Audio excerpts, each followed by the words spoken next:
On the fifth day, I decided to hike deeper into the forest. I wanted to put more distance between me and the tracks I had seen near my camp. The terrain grew steeper, the trees thicker, the underbrush dense. I moved slowly, scanning every movement. Around midday, I slipped on wet rocks near a creek and twisted my ankle. Pain shot through my leg, sharp and immediate. I limped slowly, carefully making my way back to a flatter path. My ankle swelled quickly, and I knew I had to reduce strain. I realized that being alone meant any injury could quickly become dangerous. I stopped near a large fallen tree, rested, and rationed my water carefully. That evening, as I returned to my campsite, I saw evidence that someone else had been in the area. Footprints, not mine, not the bear's, leading toward the stream. Panic clawed at me. I knew I was miles from any trailhead, miles from any chance of help. Whoever or whatever had been here was careful, leaving no other traces, but I could feel the unease in the forest. That night, I didn't sleep at all. I sat in the corner of my tent, knife in hand, fire burning steadily, every sound amplified in the darkness. The forest was alive, and I was painfully aware of how alone I was. The next morning, I decided I couldn't stay. The isolation and the growing threats were too much. I packed my gear with extreme care, double-checking everything. I left small markers along the path I had taken in case I needed to retrace my steps quickly. The hike out was grueling. My ankle throbbed, and every step over rocks, roots, and uneven ground was a battle. I kept my senses sharp, scanning for bears, for any sign of humans, for anything that could threaten me. By late afternoon, I reached a ridge that gave me a view of a distant valley and a road far below. Relief flooded me. I picked my way down the slope carefully, using my axe for support. The sun was low, casting long shadows across the forest. I heard a sudden rustle in the brush behind me. My pulse spiked, but I kept moving, eyes forward. The rustle came again, closer, but I never turned. My only thought was getting out safely. Finally, I reached the road. A car passed by, lights shining, and I waved frantically until it slowed. I told the driver where I had been and where I had come from. He offered to take me to the nearest town. Sitting in the warmth of the vehicle, I looked back toward the dense forest.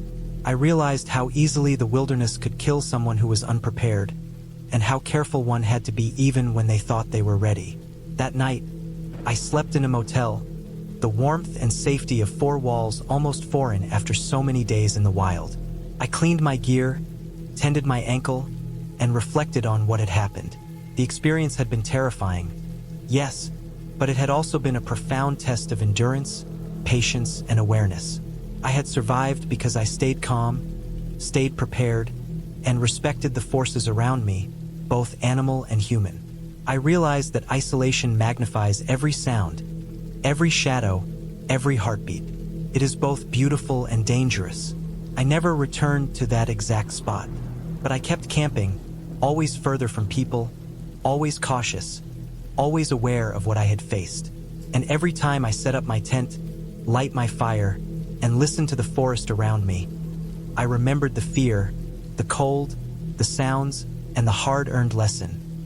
In the wilderness, respect and preparation are everything. I had been planning this camping trip for months. I wanted to escape the city completely, to be alone in the wilderness, surrounded only by trees, the sound of the wind, and the occasional call of a bird. I had packed carefully.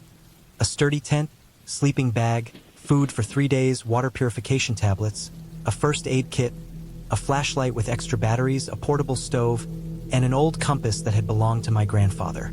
I liked to think I was prepared for anything, but I was about to find out that even the best preparations could fall short. I arrived at the trailhead late in the morning, carrying my backpack that seemed heavier than I remembered from the planning phase.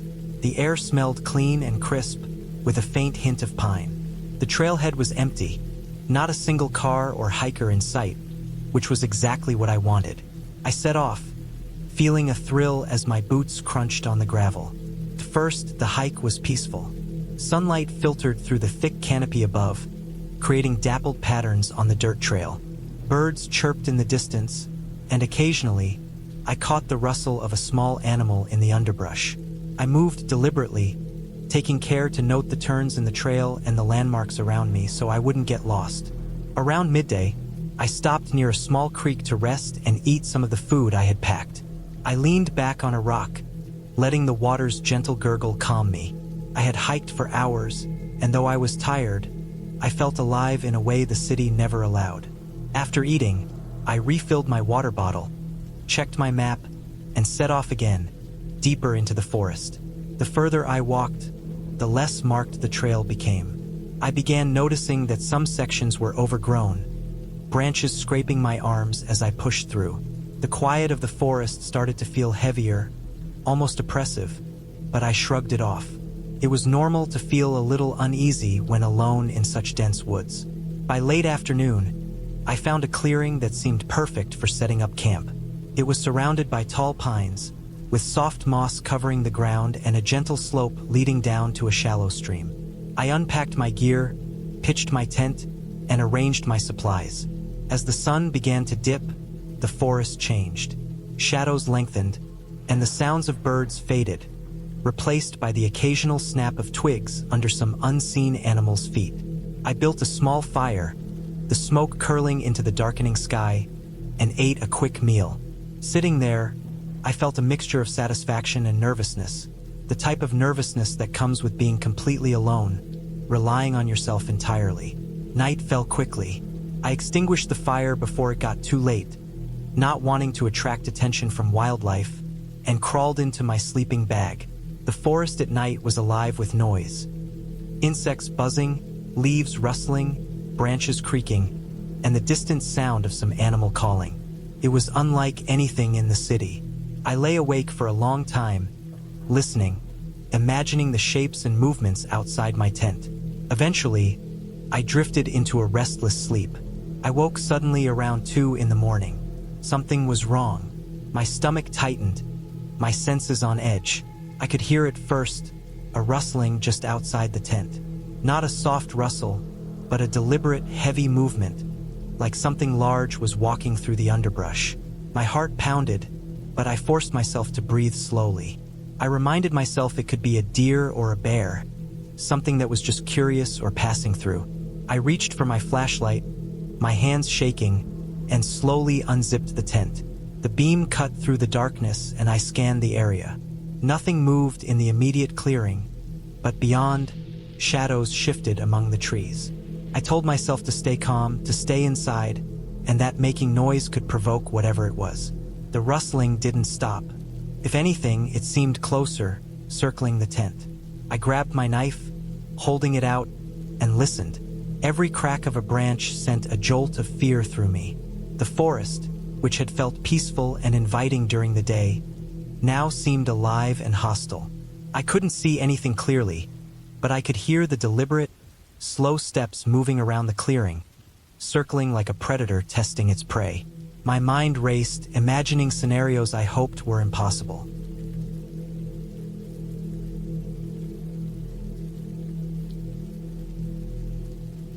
Hours seemed to pass like minutes. Every time I thought I had drifted into a light sleep, a snap or rustle jolted me awake. My flashlight's batteries were dwindling, and I debated whether to leave the tent or stay inside. Staying meant I could barricade myself somewhat with my backpack and gear, but leaving might give me space to escape if whatever was out there decided to attack. I sat frozen, thinking, listening, feeling the weight of the night pressing down. The fear was raw and physical, my chest tight, hands trembling, every nerve screaming. At some point, I heard a deep growl. It was low and guttural, vibrating through the ground. I froze. A bear. It had to be. My mind raced through survival tips I had read. Don't run, make yourself big, make noise. But the growl didn't come from one place. It was moving, circling, testing me. I could see its silhouette at times, a dark mass among the trees, too large to mistake for anything else. My stomach twisted. I had read about attacks, about people getting mauled because they underestimated the animals. My instinct screamed to act, but my body refused to move. Then the sound of snapping branches became frantic. Something had tripped over a log or brush. I realized the bear wasn't just circling. It was moving closer to me, moving deliberately toward the tent. My mind raced. I remembered the stream near my campsite. Bears usually avoid water if possible unless they are fishing or desperate. I also remembered reading that bright lights can scare them temporarily. I grabbed my flashlight and shined it directly toward the largest rustling area. The beam caught the glint of eyes, reflecting like molten gold. The bear let out a louder roar and thudded forward. I jumped up, waving my arms and yelling, using every ounce of courage I had. The bear hesitated, then charged. I bolted toward the stream, the flashlight swinging wildly. Water splashed over my boots, cold and shocking against my legs, but I kept running, staying low, trying to put the thick brush between me and the bear. Chased for a few terrifying moments. I could hear it crashing through the trees, snorting and growling. I stumbled once, hitting my hands on wet moss and rocks, but kept moving. Then, almost as suddenly as it had charged, the bear stopped. I glanced over my shoulder. It was standing on the edge of the clearing, sniffing the air, and then, with a final exhale, it turned and disappeared into the darkness. My heart pounded, and I stayed crouched in the stream for what felt like an hour, trying to convince myself it was gone.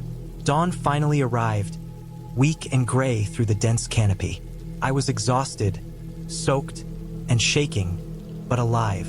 I decided to pack up immediately, leaving most of my gear behind.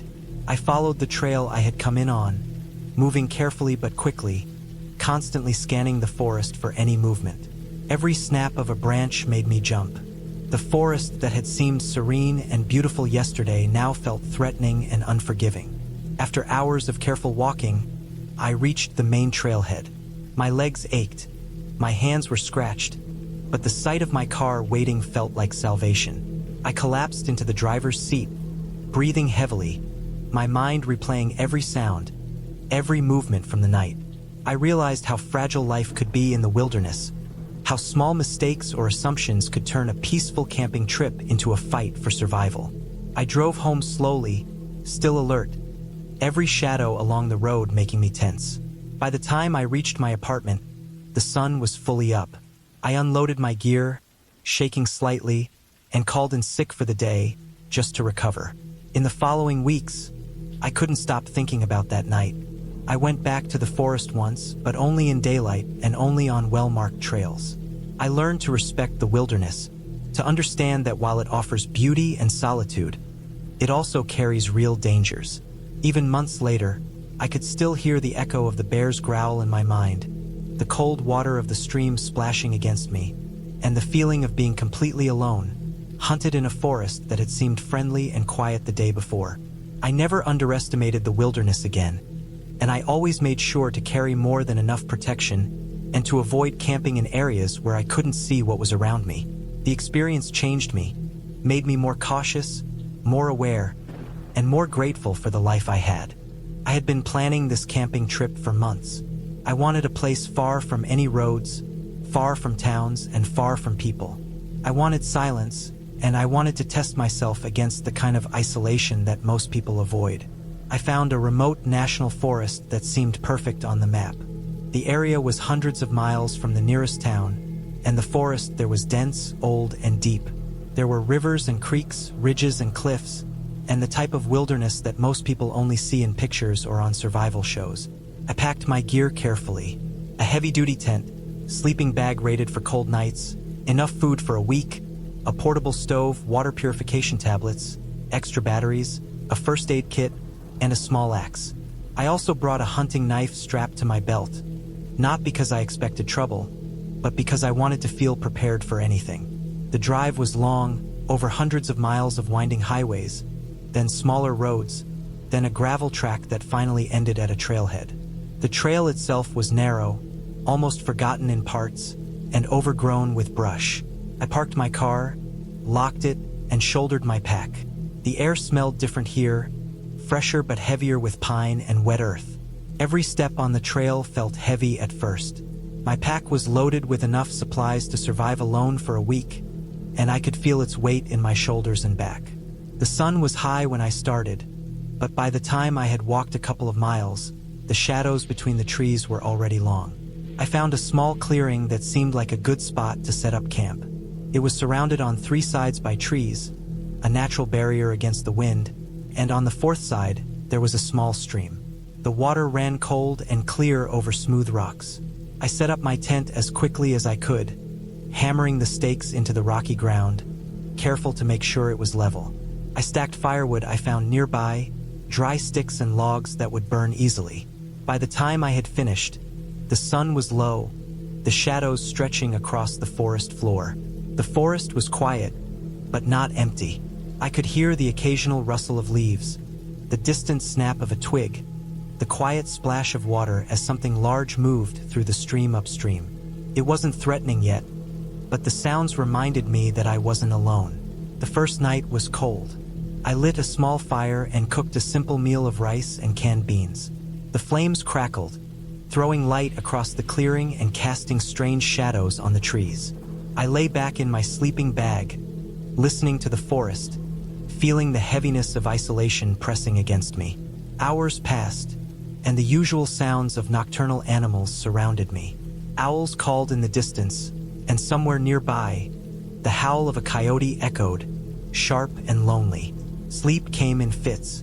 I woke several times to the sound of movement outside my tent, hearts pounding, only to see that it was likely a deer or some smaller animal. The next day, I explored the area. I followed the stream uphill, the rocks slippery and wet from the morning dew. The forest thickened as I moved, the trees older and taller, their trunks wide and covered with moss. I saw tracks, large, uneven prints that I couldn't immediately identify. Bear, perhaps, or a large deer. The prints were fresh. My stomach tightened with both excitement and anxiety. I knew I had to be careful to respect whatever was out here. I marked the trail with small pieces of ribbon I carried to make sure I could find my way back. By the 3rd day, the isolation started to feel heavier.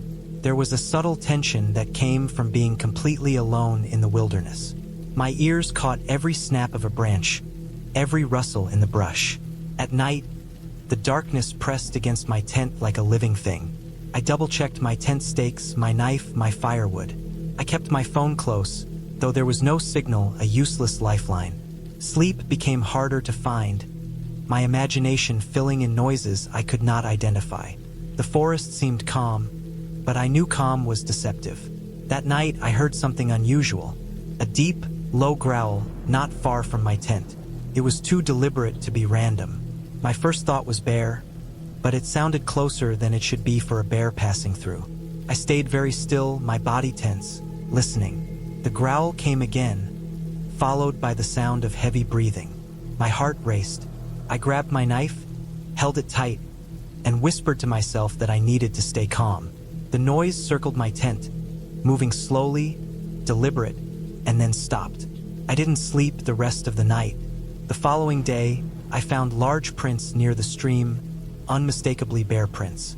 I realized with a sinking feeling that a bear had been circling my camp, likely tracking me, likely curious. I spent hours reinforcing my campsite. I hung my food on a high branch, far from the ground. I built a stronger fire ring, and I planned my movements carefully. I knew that being careless could be fatal.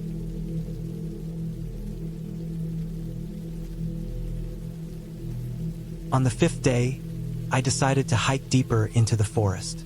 I wanted to put more distance between me and the tracks I had seen near my camp. The terrain grew steeper, the trees thicker, the underbrush dense. I moved slowly, scanning every movement. Around midday, I slipped on wet rocks near a creek and twisted my ankle. Pain shot through my leg, sharp and immediate. I limped slowly, carefully making my way back to a flatter path. My ankle swelled quickly, and I knew I had to reduce strain. I realized that being alone meant any injury could quickly become dangerous. I stopped near a large fallen tree, rested, and rationed my water carefully. That evening, as I returned to my campsite, I saw evidence that someone else had been in the area. Footprints, not mine, not the bear's, leading toward the stream. Panic clawed at me. I knew I was miles from any trailhead, miles from any chance of help. Whoever or whatever had been here was careful, leaving no other traces, but I could feel the unease in the forest. That night, I didn't sleep at all. I sat in the corner of my tent, knife in hand, fire burning steadily, every sound amplified in the darkness. The forest was alive, and I was painfully aware of how alone I was. The next morning, I decided I couldn't stay. The isolation and the growing threats were too much. I packed my gear with extreme care, double-checking everything. I left small markers along the path I had taken in case I needed to retrace my steps quickly. The hike out was grueling. My ankle throbbed, and every step over rocks, roots, and uneven ground was a battle. I kept my senses sharp, scanning for bears, for any sign of humans, for anything that could threaten me. By late afternoon, I reached a ridge that gave me a view of a distant valley and a road far below. Relief flooded me. I picked my way down the slope carefully, using my axe for support. The sun was low, casting long shadows across the forest. I heard a sudden rustle in the brush behind me. My pulse spiked, but I kept moving, eyes forward. The rustle came again, closer, but I never turned. My only thought was getting out safely. Finally, I reached the road. A car passed by, lights shining, and I waved frantically until it slowed. I told the driver where I had been and where I had come from. He offered to take me to the nearest town. Sitting in the warmth of the vehicle, I looked back toward the dense forest. I realized how easily the wilderness could kill someone who was unprepared, and how careful one had to be even when they thought they were ready. That night, I slept in a motel, the warmth and safety of four walls almost foreign after so many days in the wild. I cleaned my gear, tended my ankle, and reflected on what had happened. The experience had been terrifying, yes, but it had also been a profound test of endurance, patience, and awareness. I had survived because I stayed calm, stayed prepared, and respected the forces around me, both animal and human. I realized that isolation magnifies every sound, every shadow, every heartbeat. It is both beautiful and dangerous. I never returned to that exact spot, but I kept camping, always further from people, always cautious, always aware of what I had faced. And every time I set up my tent, light my fire, and listened to the forest around me, I remembered the fear, the cold, the sounds, and the hard-earned lesson. In the wilderness, respect and preparation are everything. I had been planning this camping trip for months. I wanted a place far from any roads, far from towns, and far from people. I wanted silence, and I wanted to test myself against the kind of isolation that most people avoid. I found a remote national forest that seemed perfect on the map. The area was hundreds of miles from the nearest town, and the forest there was dense, old, and deep. There were rivers and creeks, ridges and cliffs, and the type of wilderness that most people only see in pictures or on survival shows. I packed my gear carefully: a heavy-duty tent, sleeping bag rated for cold nights, enough food for a week, a portable stove, water purification tablets, extra batteries, a first aid kit, and a small axe. I also brought a hunting knife strapped to my belt, not because I expected trouble, but because I wanted to feel prepared for anything. The drive was long, over hundreds of miles of winding highways, then smaller roads, then a gravel track that finally ended at a trailhead. The trail itself was narrow, almost forgotten in parts, and overgrown with brush. I parked my car, locked it, and shouldered my pack. The air smelled different here, fresher but heavier with pine and wet earth. Every step on the trail felt heavy at first. My pack was loaded with enough supplies to survive alone for a week, and I could feel its weight in my shoulders and back. The sun was high when I started, but by the time I had walked a couple of miles, the shadows between the trees were already long. I found a small clearing that seemed like a good spot to set up camp. It was surrounded on three sides by trees, a natural barrier against the wind, and on the fourth side, there was a small stream. The water ran cold and clear over smooth rocks. I set up my tent as quickly as I could, hammering the stakes into the rocky ground, careful to make sure it was level. I stacked firewood I found nearby, dry sticks and logs that would burn easily. By the time I had finished, the sun was low, the shadows stretching across the forest floor. The forest was quiet, but not empty. I could hear the occasional rustle of leaves, the distant snap of a twig, the quiet splash of water as something large moved through the stream upstream. It wasn't threatening yet, but the sounds reminded me that I wasn't alone. The first night was cold. I lit a small fire and cooked a simple meal of rice and canned beans. The flames crackled, throwing light across the clearing and casting strange shadows on the trees. I lay back in my sleeping bag, listening to the forest, feeling the heaviness of isolation pressing against me. Hours passed, and the usual sounds of nocturnal animals surrounded me. Owls called in the distance, and somewhere nearby, the howl of a coyote echoed, sharp and lonely. Sleep came in fits. I woke several times to the sound of movement outside my tent, hearts pounding, only to see that it was likely a deer or some smaller animal. The next day, I explored the area. I followed the stream uphill, the rocks slippery and wet from the morning dew. The forest thickened as I moved, the trees older and taller, their trunks wide and covered with moss. I saw tracks, large, uneven prints that I couldn't immediately identify. Bear, perhaps, or a large deer. The prints were fresh. My stomach tightened with both excitement and anxiety. I knew I had to be careful to respect whatever was out here. I marked the trail with small pieces of ribbon I carried to make sure I could find my way back. By the third day, the isolation started to feel heavier. There was a subtle tension that came from being completely alone in the wilderness. My ears caught every snap of a branch, every rustle in the brush.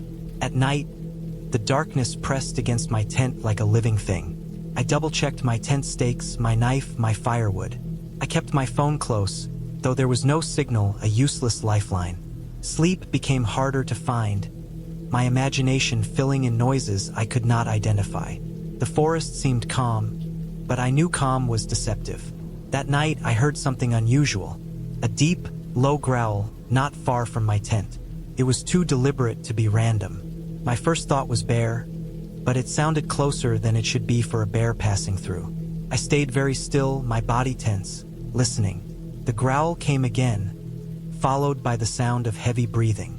My heart raced. I grabbed my knife, held it tight, and whispered to myself that I needed to stay calm. The noise circled my tent, moving slowly, deliberate, and then stopped. I didn't sleep the rest of the night. The following day, I found large prints near the stream, unmistakably bear prints. I realized with a sinking feeling that a bear had been circling my camp, likely tracking me, likely curious. I spent hours reinforcing my campsite. I hung my food on a high branch, far from the ground. I built a stronger fire ring, and I planned my movements carefully. I knew that being careless could be fatal.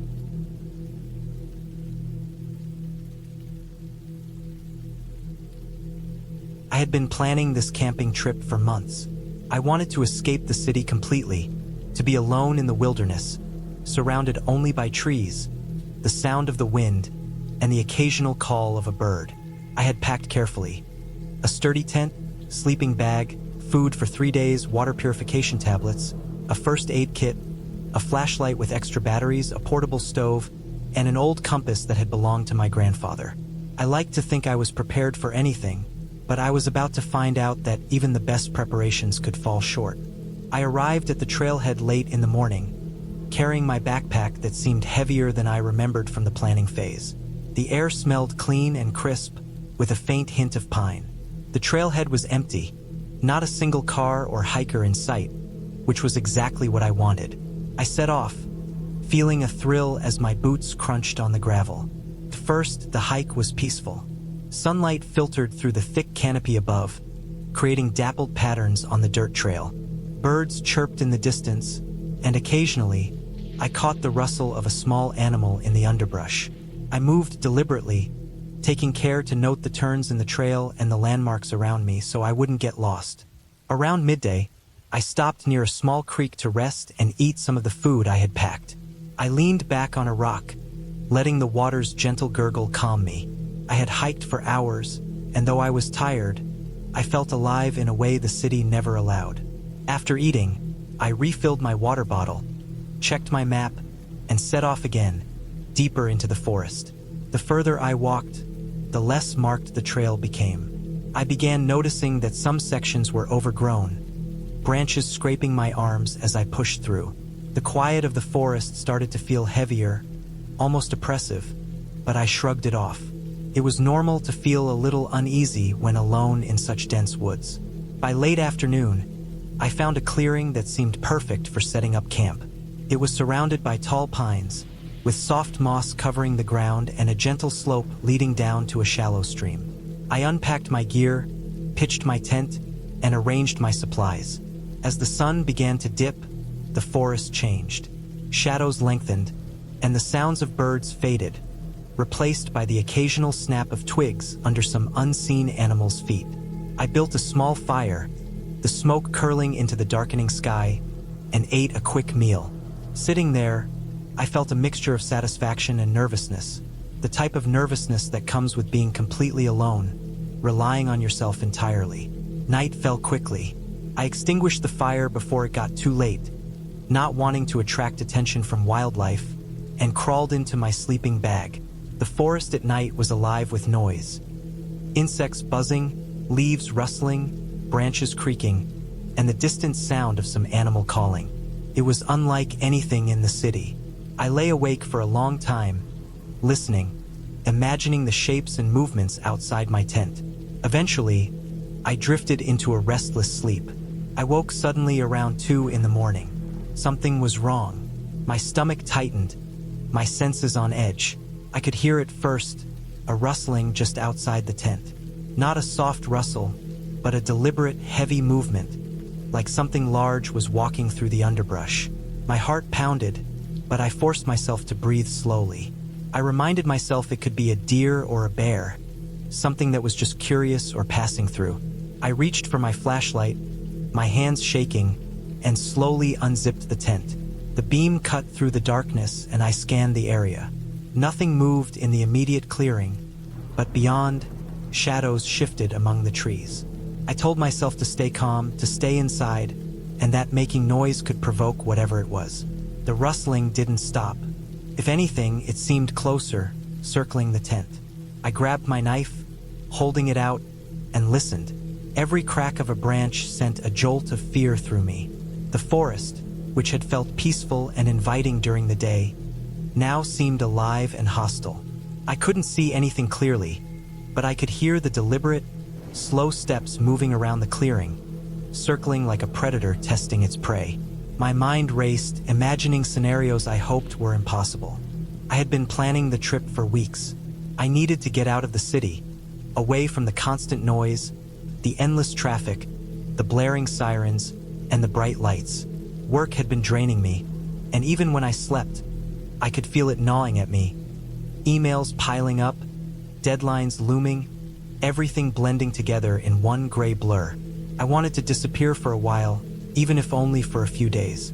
I decided on a remote camping spot in the mountains, a place I had found on a hiking forum, described as isolated, quiet, and with a small stream nearby. No cell service, no people, just the forest. I liked the idea of being completely alone. I packed carefully. My backpack was heavy, filled with essentials. A tent, sleeping bag, first aid kit, enough food for 5 days, water bottles, a small portable stove, a lantern, a flashlight with extra batteries, and some basic tools. I also carried a sturdy knife and a compact hatchet. I had done this kind of camping before, but never so far from any kind of human presence. I liked the thought of solitude, the rawness of being surrounded by trees and wildlife. I was excited and nervous at the same time. There was something in the quiet of the mountains that was both inviting and intimidating. The drive up the winding mountain road was long and tiring. The further I went, the narrower and steeper the road became, until the asphalt ended and I found myself on a rough dirt path. My car shook over rocks and potholes.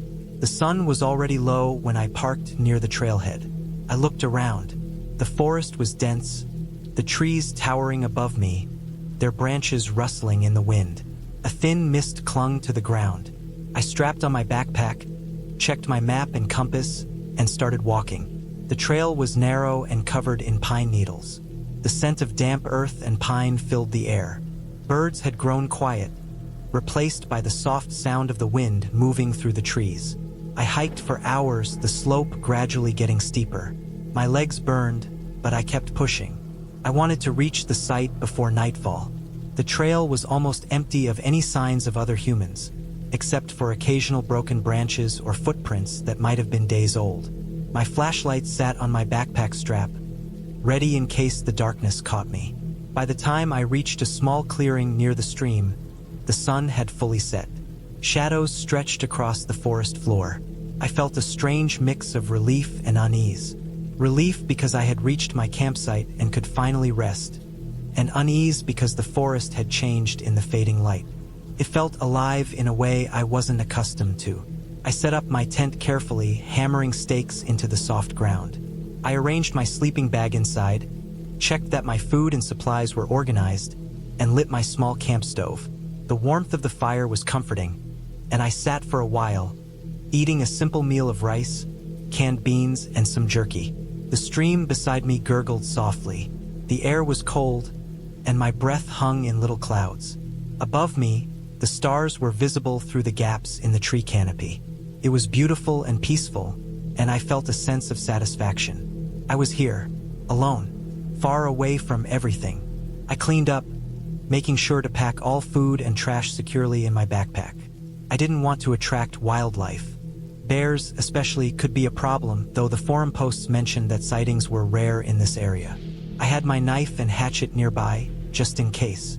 I climbed into my sleeping bag inside the tent. The fabric creaked as I settled. I listened to the stream, the wind, and occasional distant animal sounds. My mind wandered, thoughts flitting from city life to hiking techniques, to memories of previous trips. Gradually, fatigue took over, and I drifted into a light sleep. It started with a sound. I couldn't place it at first. A soft rustle like fabric brushing against the ground, but it didn't stop. My eyes opened. The lantern in the corner of the tent cast a dim, warm glow, barely illuminating the interior. The wind outside had picked up slightly, making the tent fabric flap. I waited, thinking it might just be that, but the sound continued, deliberate and slow. It was coming from outside. I held my breath. Then I heard it again. A low, dragging sound, like someone moving through the underbrush. My heart rate jumped. I wasn't imagining it. I quietly unzipped the tent flap just enough to peek outside. The clearing was dimly lit by moonlight filtering through the trees. First, I saw nothing. Then movement caught my eye. A figure? Or was it an animal? The forest was full of shadows, shapes blending together. I grabbed my flashlight and aimed it in the direction of the sound. The beam illuminated nothing but trees and the uneven ground. The rustling stopped for a moment, then began again, closer this time.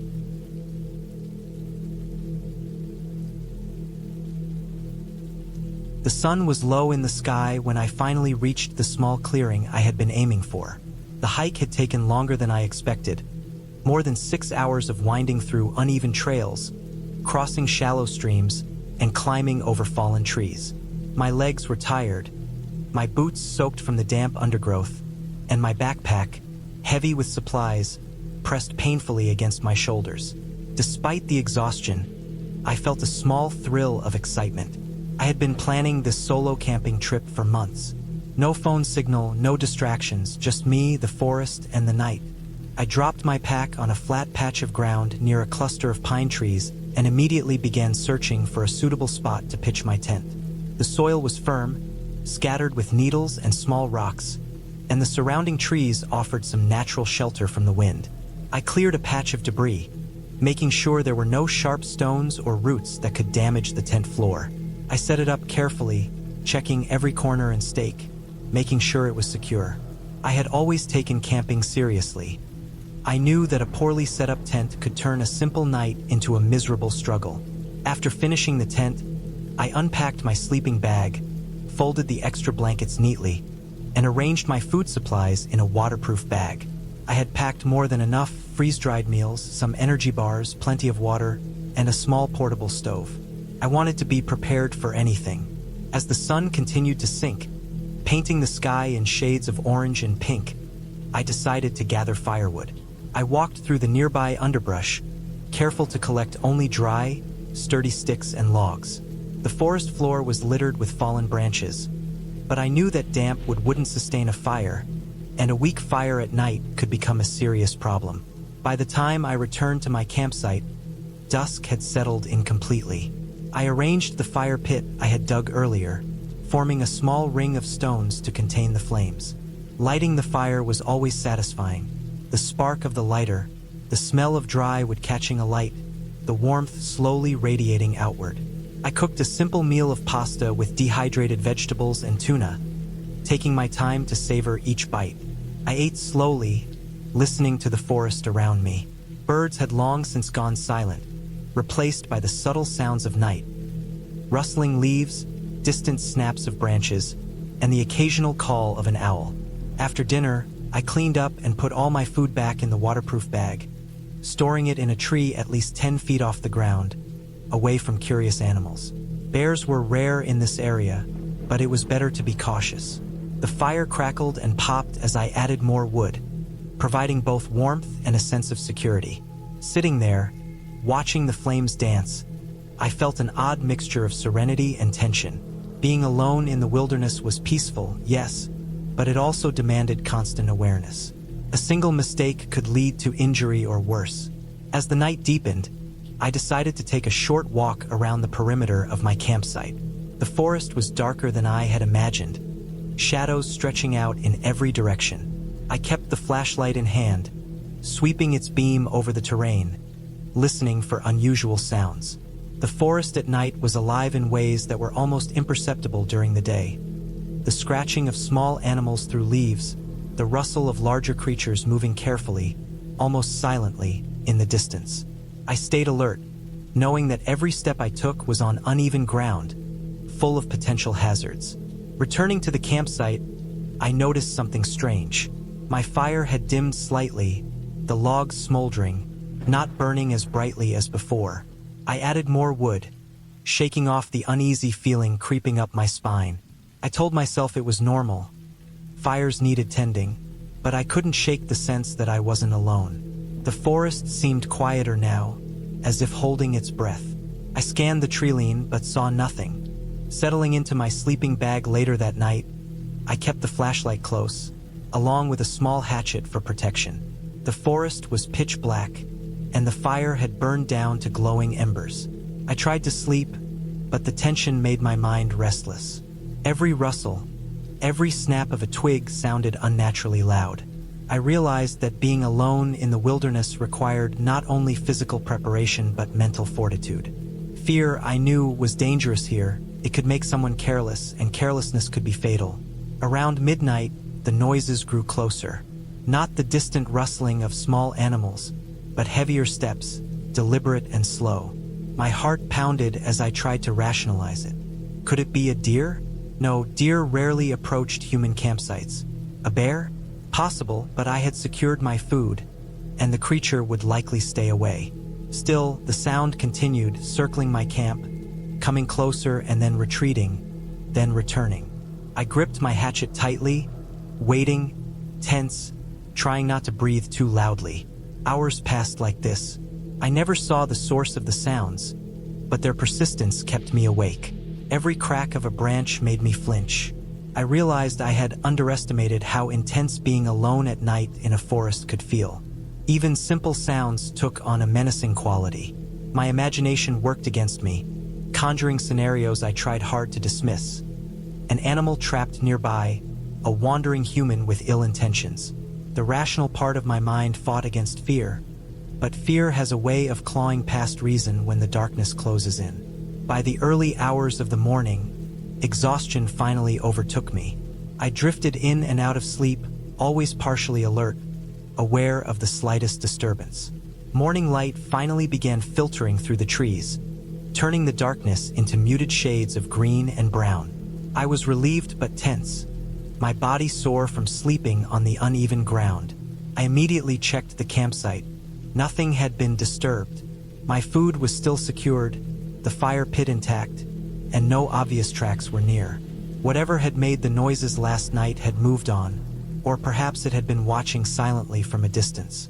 I spent the rest of the morning methodically packing up, double-checking every piece of equipment. The forest in daylight was different, less threatening, more familiar, but I couldn't ignore the residue of tension from the night. The trail back was long, steep, and exhausting, but my mind was sharp, aware of every sound and movement. I passed small streams, dense patches of undergrowth, and fallen logs I had navigated the previous day.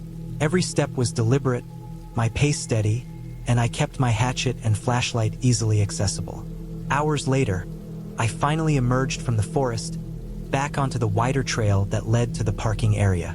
I was physically drained but mentally alert, grateful for the safety of civilization. Sitting in my car, I allowed myself to relax fully for the first time in nearly 48 hours. The solitude had been intense, the night frightening in ways I hadn't anticipated, but I had handled it. I had planned carefully, stayed aware, and respected the forest. Driving away, I reflected on the experience. The fear I had felt wasn't irrational. It was a response to real dangers, amplified by isolation and darkness. I realized that camping alone required a delicate balance of preparation, awareness, and respect for the environment. Any misstep could have led to injury or worse, but careful planning and caution had kept me safe. The forest had tested me, pushed my limits, and ultimately, I had emerged unscathed, wiser, and more confident. Even though the night had been terrifying, it was also exhilarating. I felt a profound connection to the wilderness, a deeper understanding of the fine line between danger and safety. I knew I would return to the forest one day, perhaps better prepared, but I would never forget the intensity of that night, the sounds that haunted me, and the lessons I had learned about vigilance, patience, and survival. By the time I reached home, I had developed a new respect for the wilderness and for my own ability to endure fear without succumbing to it. The experience had tested my limits in ways that a simple hike or group camping trip never could. And although the memory of that night would always carry a faint shiver of unease, it was now intertwined with pride and a sense of accomplishment. I had faced the isolation and tension head-on, and I had survived.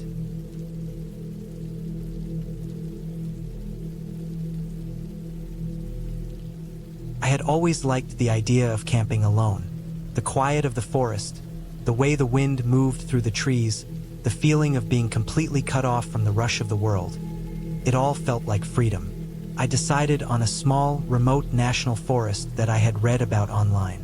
It wasn't popular with tourists, which meant I could have the whole area mostly to myself. I packed everything carefully. A sturdy tent, a sleeping bag rated for cold nights, enough food for a week, a portable stove, water purification tablets, a map, compass, first aid kit, and a small hatchet. I left my car in a small lot at the edge of the forest and hiked in with my backpack. The trail was steep in places, muddy from the early spring rains, and the trees were thick enough that it blocked most of the sunlight by mid-morning. I moved slowly, careful not to slip, occasionally stopping to drink water or rest. I passed a few clearings, small streams, and old, rotting stumps where mushrooms had begun to grow. The smell of wet earth was strong, and the forest felt alive in a quiet, almost oppressive way. Birds sang from above, and the occasional rustle of a squirrel or deer in the underbrush made me tense, though I tried to stay relaxed. By late afternoon, I found a flat clearing surrounded by thick pines, far enough from the trail to feel private. The ground was soft, covered in needles and slightly sloped, which meant I had to choose my tent spot carefully. I cleared away sticks and rocks and set up my tent, hammered in the stakes, and arranged my sleeping bag inside. I then collected dry wood from the surrounding area for a fire. The forest smelled different as the sun began to drop lower in the sky. It was cooler, and the shadows stretched long across the ground. I managed to get a small fire going with some dry twigs and kindling. Watching the flames crackle, I felt a sense of satisfaction. I boiled water for dinner, ate a small meal of canned beans and rice, and then cleaned up, making sure no food scraps were left that could attract animals. As night fell, the forest changed. The sounds I had ignored during the day became sharper and more noticeable. Leaves rustled with no wind. Small animals scurried through underbrush, and somewhere far off, an owl called. The darkness pressed in around the clearing. My fire burned low, and the cold began to settle deep into my bones. I thought about the people I had read about in hiking forums, those who had underestimated the forest, gotten lost, or encountered wildlife. My chest tightened with a mix of fear and excitement. I slept lightly that night, rolling over at every small sound, straining to hear anything unusual. The tent's thin fabric offered no real barrier to sound, and every snap of a branch or rustle outside felt magnified. The next morning, I woke early, the forest mist wrapping everything in a pale gray light. My hands were stiff, my muscles sore from the hike in. I ate a small breakfast and packed some items into a small day pack, leaving heavier supplies in my tent. I planned to explore a stream marked on my map. The hike was harder than I expected. The forest floor was slick, fallen branches blocked the path, and I had to navigate around several muddy areas. The further I went, the more isolated I felt. By midday, I reached the stream. The water was clear and icy cold, running over smooth stones. I rested, drank some water, and refilled my bottle. I decided to follow the stream upstream, thinking it might lead to a small waterfall I had read about. As I moved along the bank, the terrain grew steep and slippery. Moss-covered rocks made footing uncertain, and roots jutted out from the soil at strange angles. I slipped once and caught myself on a low branch, heart racing. The forest seemed different here, quieter, denser, almost suffocating in its stillness. Birds had mostly stopped singing, and the occasional rustle of leaves sounded sharper. I pressed on, careful to keep my balance. Eventually, I reached a small clearing where the stream formed a shallow pool before continuing over a rocky drop. The scene was beautiful, but I felt uneasy.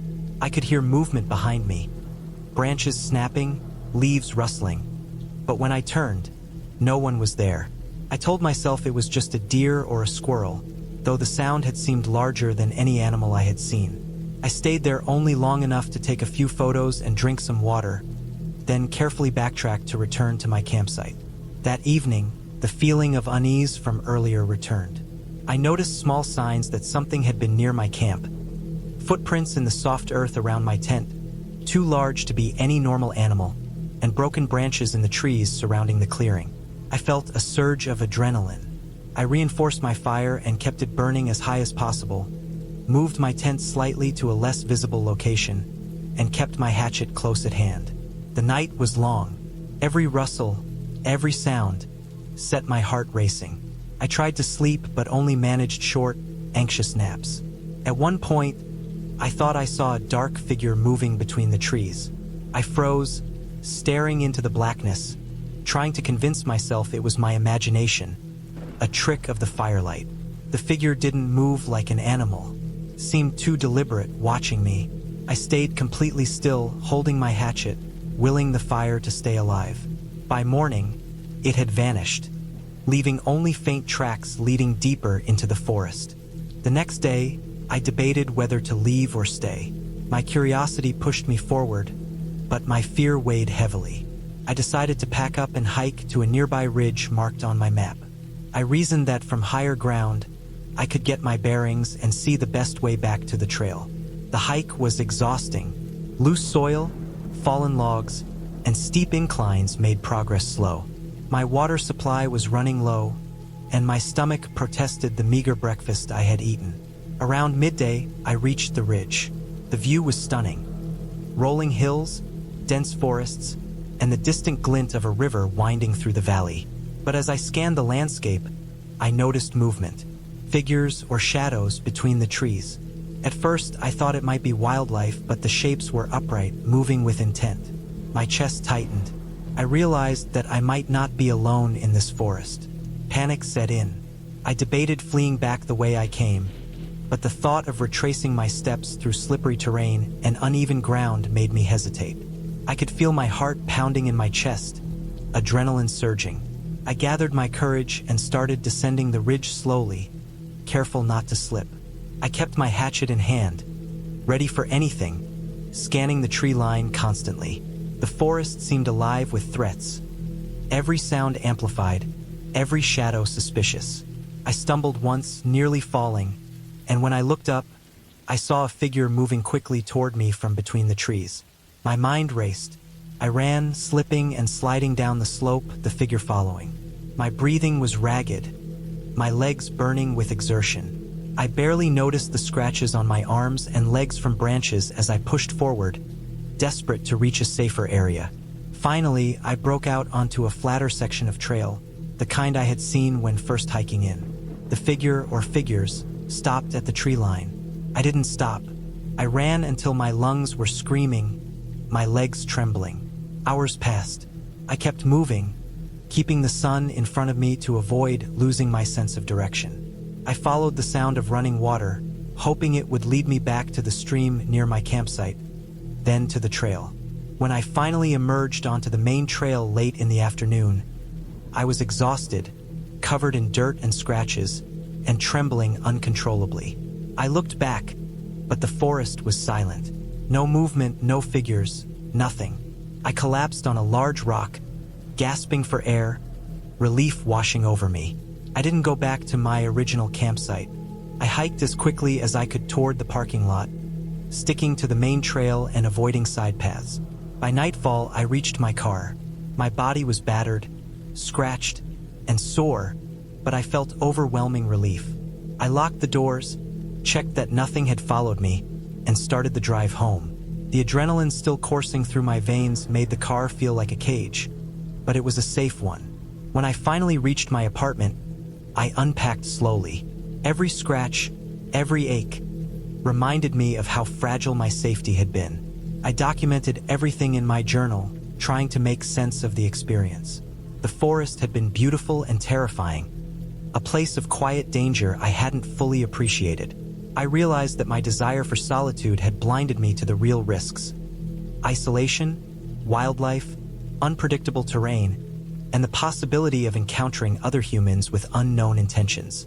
I made a promise to myself that I would never camp alone in such a remote place again. Instead, I planned future trips with companions and more thorough preparation, carrying communication devices and always leaving a clear itinerary with someone I trusted. The fear I had felt in those nights, the constant tension, and the near encounter with unknown figures had left an impression that would not fade.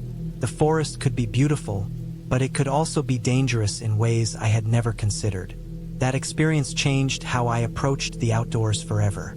I kept photographs, notes, and maps as reminders, not as trophies. They reminded me that nature is not just peaceful and scenic. It is a place of challenge, unpredictability, and very real danger.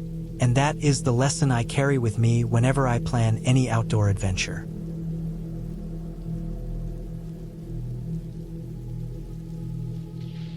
I had been planning this camping trip for months.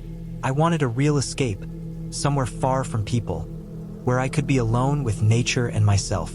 I packed carefully: a tent, sleeping bag, food, water, matches, a flashlight, and extra batteries. I also brought a small first aid kit just in case.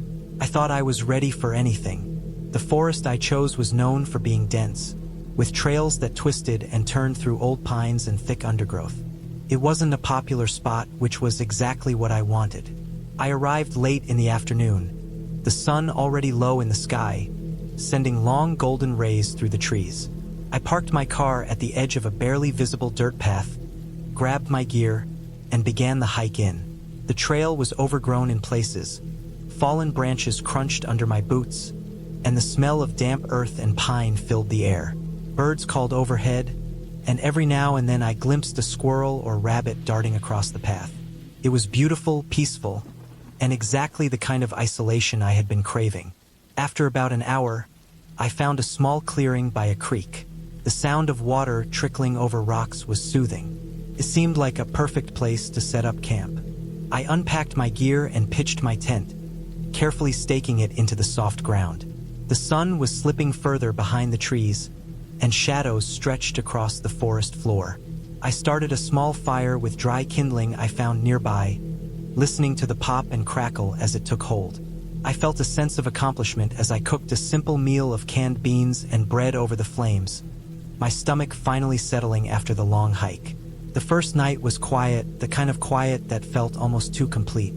Once I crawled into my sleeping bag, the sounds of the forest became more noticeable. The rustle of leaves, the distant call of an owl, the low hum of insects. It was a natural symphony. I felt safe at first, but there was something about that quiet that made me hyper-aware. Every snap of a twig made me sit up, heart racing. I tried to remind myself that I was alone in the forest and that most sounds were just animals, but I couldn't shake a creeping sense of vulnerability. Sometime after midnight, I woke up to a faint sound. At first, I wasn't sure what it was. It was soft, almost like fabric brushing against leaves, but it had a rhythm that didn't seem natural. I froze, listening. My flashlight was still in my bag, and I didn't want to draw attention by turning it on. The sound stopped. I told myself it was probably nothing, just the wind moving branches. I eventually drifted back to sleep, though my dreams were restless, filled with the sounds of someone, or something, moving in the dark. The next morning, I packed my things and decided to hike further along the creek. The trail became narrower, winding between thick undergrowth, and I had to push branches out of the way. The forest seemed more alive here, almost oppressive. I noticed tracks in the dirt. Deer, maybe, but some were odd, too deep and wide to be a deer. My stomach tightened as I considered the possibility of a bear or even a wild dog. I didn't have any means of serious defense, only a small pocket knife I had brought along. By mid-afternoon, I reached another clearing with an old, dried-up pond. It was beautiful, with wildflowers along the edge, but something about it felt off. The air smelled slightly sour, and the forest seemed unnaturally silent. No birds, no insects, just me. I decided to make camp there for the night, thinking it would be safer to have another night in a place with water nearby. I set up my tent quickly, trying not to dwell on the unease creeping over me. That night, sleep was impossible. The wind had picked up, making the tent flap and rustle loudly. I kept hearing noises outside, branches snapping, the soft crunch of leaves. I convinced myself it was probably a fox or a raccoon, but the sounds were too close. I got up multiple times to check outside, my flashlight beam cutting through the darkness. Everything looked normal, but my gut told me otherwise. I tried to stay calm, telling myself that fear made the forest seem larger and more threatening than it was. Around 2 a.m., I heard it, a low growl, coming from not far beyond my tent.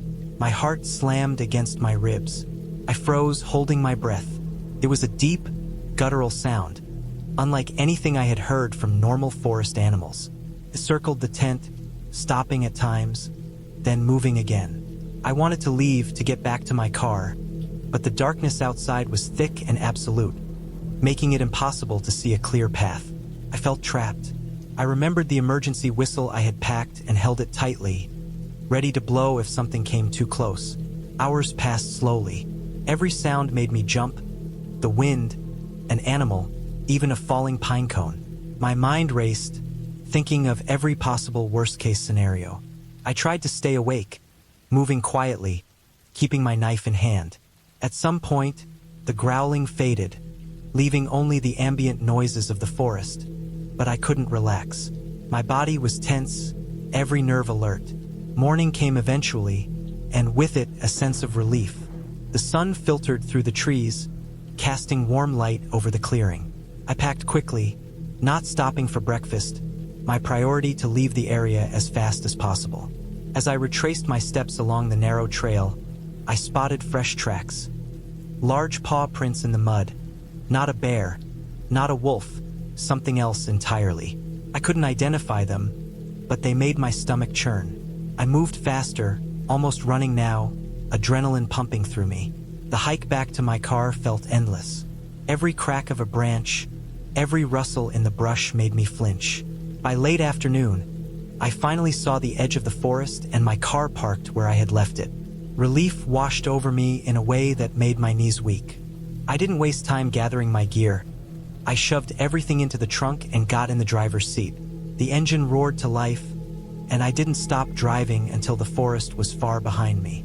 Once home, I took the time to reflect on the trip. I realized how little I had prepared for real danger, how unprepared I had been for the wilderness at night. I also acknowledged how my fear had heightened every sound, making it seem like the unknown was closer and more threatening than it truly was. I researched the tracks I had seen, learning they matched a large mountain lion. That explained the growling, the circling, the fear that had gripped me in the night. The thought made me shiver, but I also felt grateful. Grateful for surviving, for being cautious enough not to make sudden movements, for trusting my instincts and waiting out the night. I learned a lot from that experience. I realized that nature is beautiful but unforgiving, that preparation is key, and that fear, while uncomfortable, can keep you alive. I made a new set of rules for myself for future trips. Always tell someone exactly where I am going, carry a reliable means of protection, and never underestimate the wild. I also bought a stronger flashlight, extra food, and a small flare kit, along with more knowledge of local wildlife and how to avoid encounters.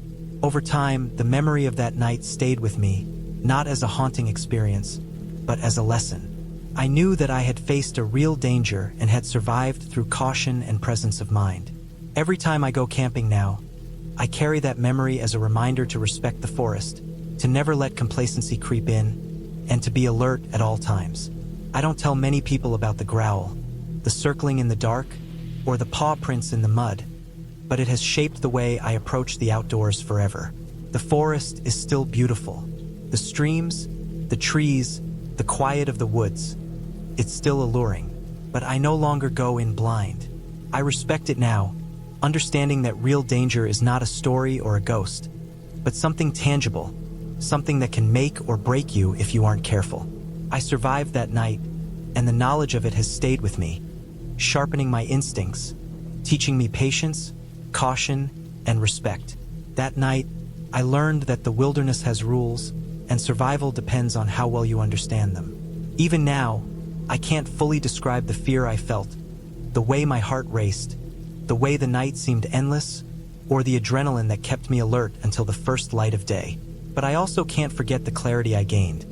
The lesson that survival isn't about heroics, it's about careful thought, steady nerves, and the will to keep moving when every instinct tells you to freeze. I survived because I stayed calm, because I listened to my gut, and because I respected the power of the forest. That knowledge stays with me in every trip I take, and it keeps me alive.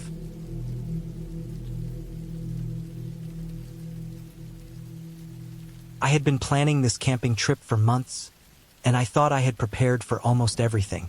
I had spent days researching the area, noting the trails, the terrain, and the wildlife. The forest I had chosen was remote, far from the main roads, and had no cell service.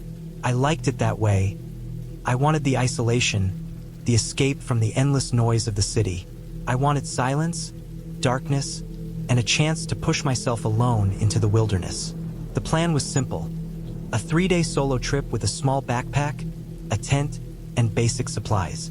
I had packed carefully: a sleeping bag, extra clothes, food, water, a portable stove, a first aid kit, and a few tools for emergencies.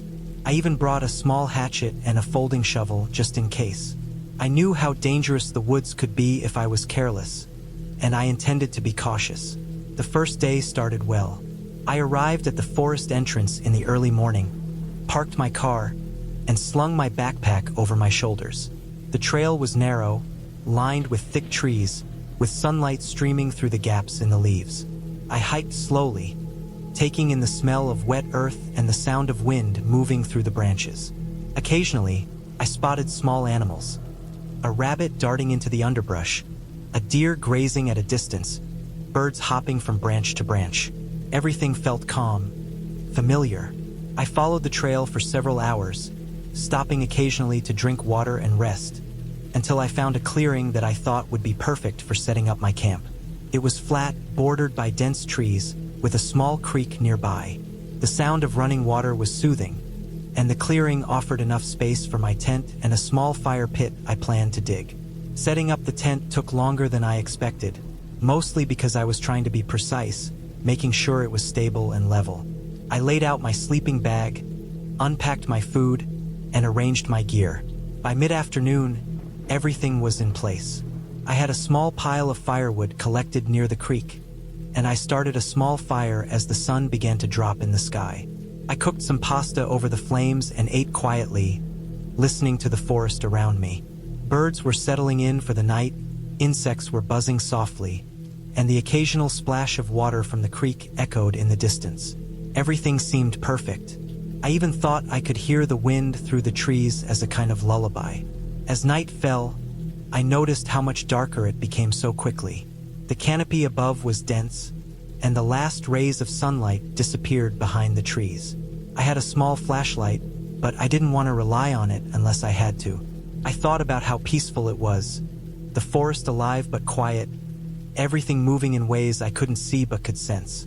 I made sure the fire was strong, the flames crackling, and sat back against my backpack. I didn't feel afraid, not yet. I felt a strange kind of calm, almost meditative. The smell of smoke mixed with the damp forest air, and I realized I had almost forgotten to breathe, so absorbed was I in the sounds around me. Around midnight, the forest changed. It was subtle at first. I heard a snap of a branch far away, the kind of sound that might be an animal moving. I didn't think much of it. Deer and other wildlife were common. Then the sound came again, closer this time. I sat up, trying to see through the darkness. My fire had burned down to glowing embers, barely lighting the clearing. I felt a chill, not from the cold, but from the realization that something wasn't right. The sounds were deliberate, heavy steps crunching on dead leaves. I knew deer didn't walk like that.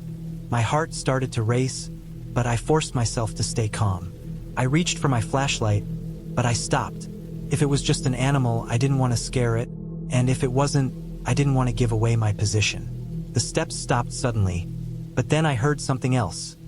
A low, slow rustle coming from the edge of the clearing. My mind immediately jumped to the worst possibilities. Bears were a possibility, though I had stored my food securely away from my tent. Still, the thought of a large animal wandering near me was enough to keep my muscles tense. I grabbed my hatchet and held it tightly, listening. The rustling moved slowly around the perimeter, stopping at intervals. It wasn't moving in a straight line. It seemed to circle the clearing. I realized that I could hear breathing, faint but deliberate. It wasn't loud, but it was steady, human-like in rhythm. My stomach sank. This wasn't an animal. I remembered the advice I had read about being alone in the forest. Never panic, stay quiet, make yourself appear larger if approached, and be ready to defend yourself. I felt like a fool for thinking I was prepared. The reality of isolation hit me hard. There was no one to help me, no way to call for help, no one even within shouting distance who could hear me. My mind raced, trying to assess what to do. I stayed still, barely breathing, and watched the faint movement at the edge of the clearing. My fire had died down enough that it provided almost no light, and the darkness was thick, swallowing the shadows of the trees. The rustling stopped again, and I thought I heard a faint voice, almost a whisper, carried by the wind. I wasn't sure if I imagined it. Then, there was a sound that made my stomach twist. A deliberate throw of something, a rock, maybe, that landed near the edge of my fire pit. Sparks jumped, and I realized it had been aimed to scare me. My first instinct was to run, but I knew that running would make me vulnerable, especially in the dark and unfamiliar forest. I stayed put, trying to calm myself, holding the hatchet tighter. My mind ran through every scenario. Maybe someone was lost like me. Maybe it was someone intentionally trying to scare hikers. But the sound of movement was too precise, too careful. This wasn't random. Someone was watching. I remembered the advice I had read about being alone in the forest. Never panic, stay quiet, make yourself appear larger if approached, and be ready to defend yourself. I felt like a fool for thinking I was prepared. The reality of isolation hit me hard. There was no one to help me, no way to call for help, no one even within shouting distance who could hear me. My mind raced, trying to assess what to do.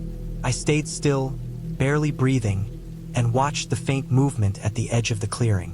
My fire had died down enough that it provided almost no light, and the darkness was thick, swallowing the shadows of the trees.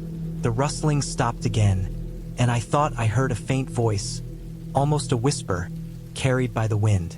I wasn't sure if I imagined it. Then, there was a sound that made my stomach twist. A deliberate throw of something, a rock, maybe, that landed near the edge of my fire pit. Sparks jumped, and I realized it had been aimed to scare me. My first instinct was to run, but I knew that running would make me vulnerable, especially in the dark and unfamiliar forest. I stayed put, trying to calm myself, holding the hatchet tighter. My mind ran through every scenario. Maybe someone was lost like me. Maybe it was someone intentionally trying to scare hikers. But the sound of movement was too precise, too careful. This wasn't random. Someone was watching. I remembered my small folding shovel. I picked it up quietly and checked the edges of the clearing, making sure there were no other paths for someone to approach unseen. I realized how exposed I was. My fire pit and tent made the perfect targets. They made my presence obvious. I needed to create some kind of advantage, some way to protect myself. I decided to keep the fire smoldering just enough to give me some light and warmth, but not enough to reveal my exact position. I grabbed my water bottle and made sure it was within reach, along with my small pack of emergency food. I had to prepare for the possibility that I might need to spend the night fully alert, defending myself or hiding. I wondered how long I could last if I had to survive this encounter. Hours passed. Every sound made me tense. Every branch snapping made my heart jump. I stayed inside the tent, quietly listening. The rustling didn't completely stop, but it moved farther away. I didn't know if the person, or animal, was still circling or if they had left. Sleep was impossible. My muscles ached from tension. My mind replayed every step I had taken that day, every sound I had ignored thinking it was nothing. By dawn, I was exhausted, hollow-eyed, and shaking, but I was still alive. The forest in the morning light seemed almost peaceful again, though I couldn't shake the feeling of being watched. I packed my tent slowly, methodically, making sure nothing was left behind. I checked my surroundings as I moved. The clearing was empty, and there were no signs of anyone having camped nearby. No footprints, no broken branches, no trash. It was as if the forest itself had swallowed any trace.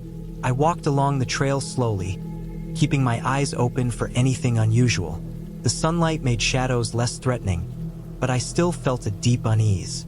Every bush, every tree seemed to hide potential danger. Around midday, I reached a point where the trail split. One path led deeper into the forest, the other back toward the road. I didn't hesitate. I took the path back, moving cautiously but deliberately. I kept my hatchet ready, my backpack adjusted to keep my balance. Occasionally, I would stop to listen, hear nothing, and continue. My heart still raced, but slowly, the tension eased as I recognized familiar landmarks from my initial map research. By late afternoon, I could hear cars, and eventually, I reached the dirt road that led to the main highway. Relief washed over me in waves so intense it almost made me dizzy. I kept walking until I saw a car approaching. I waved, exhausted, and the driver slowed down. I didn't even care to explain. I just needed to leave. When I finally reached home that evening, I unpacked my gear methodically, examining every item, every trace of dirt or scratches, wondering if I had missed anything important that could have saved me from the unknown threat. I realized that the forest wasn't just about wildlife or weather. It could harbor humans with intentions I couldn't predict. I reported the incident to the local forest rangers, though they noted that no other hikers had been reported missing and no previous incidents had occurred in that area recently. They listened carefully, took notes, and advised me to stick to trails with other people and maintain constant awareness in isolated regions. I didn't go camping alone for a long time after that. I returned once with friends, with multiple people, lights, and noise, everything to ensure I wasn't vulnerable. But even then, I couldn't shake the memory of that night. The quiet, the deliberate sounds, the feeling of being watched in absolute darkness. It stayed with me, a reminder that nature was not only unpredictable, but sometimes that human isolation brought dangers far more subtle and real than any bear or storm. I realized that preparation was more than packing gear. It was understanding the real risks, respecting the unknown, and never underestimating the forest or the people who might be in it. That night changed the way I approached the wilderness forever. I learned to appreciate solitude, but I learned to fear carelessness. And above all, I learned that survival meant respect, awareness, and constant vigilance.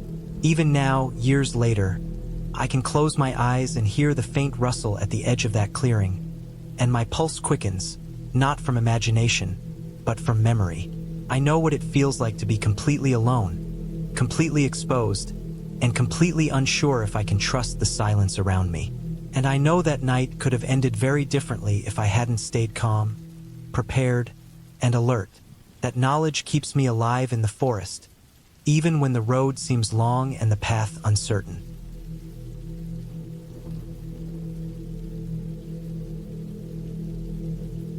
I had always thought of myself as someone who was careful, someone who planned ahead and took precautions. I was not reckless, and I liked to consider all the risks before doing anything remotely adventurous.